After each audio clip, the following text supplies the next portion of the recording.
Le défi pour beaucoup de cœurs est de savoir s'ils sont prêts à être incompris, méconnus et non applaudis dans ce monde, et de vivre seulement pour des valeurs éternelles. Il a été dit de l'apôtre Paul qu'il vivait en ayant seulement en vue les valeurs éternelles. N'était-ce pas vrai? Un apôtre a dit, si le monde ne nous connaît pas, c'est qu'il ne l'a pas connu. 1 Jean 3:1. Et un autre a dit, aussi la création attend-elle avec un ardent désir la révélation des fils de Dieu. Romains 8:19.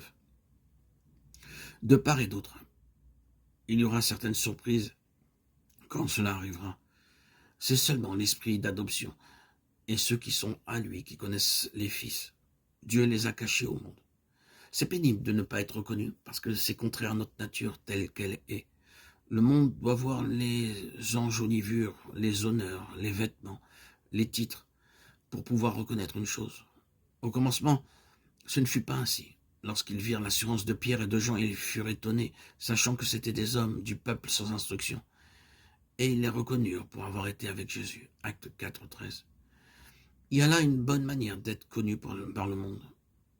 C'est qu'ils sachent que nous sommes ici-bas, mais que nous sommes quelque chose qu'ils ne peuvent pas comprendre.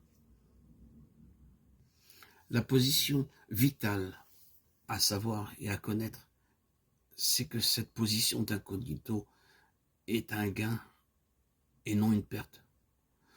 Nous pensons sérieusement pouvoir affirmer que c'est un gain considérable, à la fois pour Christ et pour son Église, et que la véritable nature, la vertu, la puissance et la signification de leur présence dans ce monde résidait dans le fait même qu'il y avait un secret qui ne pouvait pas être saisi par la compréhension naturelle. Beaucoup désiraient percer le secret de ces gens et de se l'approprier. Ils étaient conscients qu'au cœur de cette expérience, il y avait un divin miracle dans lequel résidait la force de Christ et de l'Église. Ce mystère intriguait, déroutait, irritait le monde, ou le rendait nostalgique. La chair et le sang ne pouvaient pas révéler ce mystère, mais seul le Dieu Tout-Puissant. Déclarer que le monde ne nous connaît pas, ce n'était pas une plainte, ni un constat de défaite, ni la confession de quelque chose qui n'allait pas bien en eux. Ils étaient désolés pour le monde, et non pas pour eux-mêmes. Leur puissance résidait dans cette différence fondamentale. Quand nous voyons que cette distinction s'estompe en échange d'une position dans le monde, d'un titre, pour les honneurs, posons-nous alors la question, l'Église, le christianisme ont-ils réellement gagné par cet échange entre le secret et les honneurs? La chrétienté recourt beaucoup à des moyens par lesquels elle pourra avoir une position, de la reconnaissance, du prestige, afin que le monde puisse plus facilement la comprendre. Et elle se permet d'avoir des noms, des titres, des honneurs. À moins que les chrétiens ne soient conformes à ceci, n'appartiennent à cela, ne prennent un nom et n'expliquent ce qu'ils sont suspects, étrangers, sans aucune position. Peu importe d'ailleurs leur valeur spirituelle. La secte devient un surnom, une expression de dédain, comme dans les temps apostoliques. À partir de cette attitude, l'influence de la chrétienté s'est accrue, elle a grandi.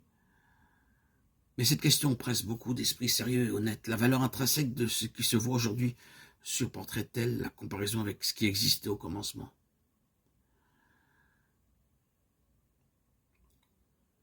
Nous ne disons pas que c'est une chose mauvaise pour des chrétiens dans la vie privée d'avoir mérité des honneurs, des titres, des diplômes.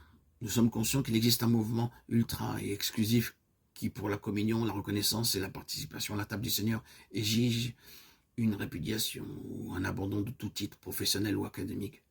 Cela, nous ne l'admettons pas du tout. Ces choses ont leur place dans leur domaine respectif. Ce que nous disons, c'est que si la chrétienté cherche à faire de ces choses la base de sa force, de son attirance ou de son statut, elle se détournera inexorablement du droit chemin et souffrira pour finir la perte de son pouvoir spirituel. Le monde ne nous connaît pas et toute tentative pour mettre l'importance des capacités humaines à la place de ce secret surnaturel sera désastreuse. Quand le terme d'institution commence à occuper une place importante dans le vocabulaire chrétien, cela peut signifier qu'un changement a pris place et qu'il n'apportera rien de bon.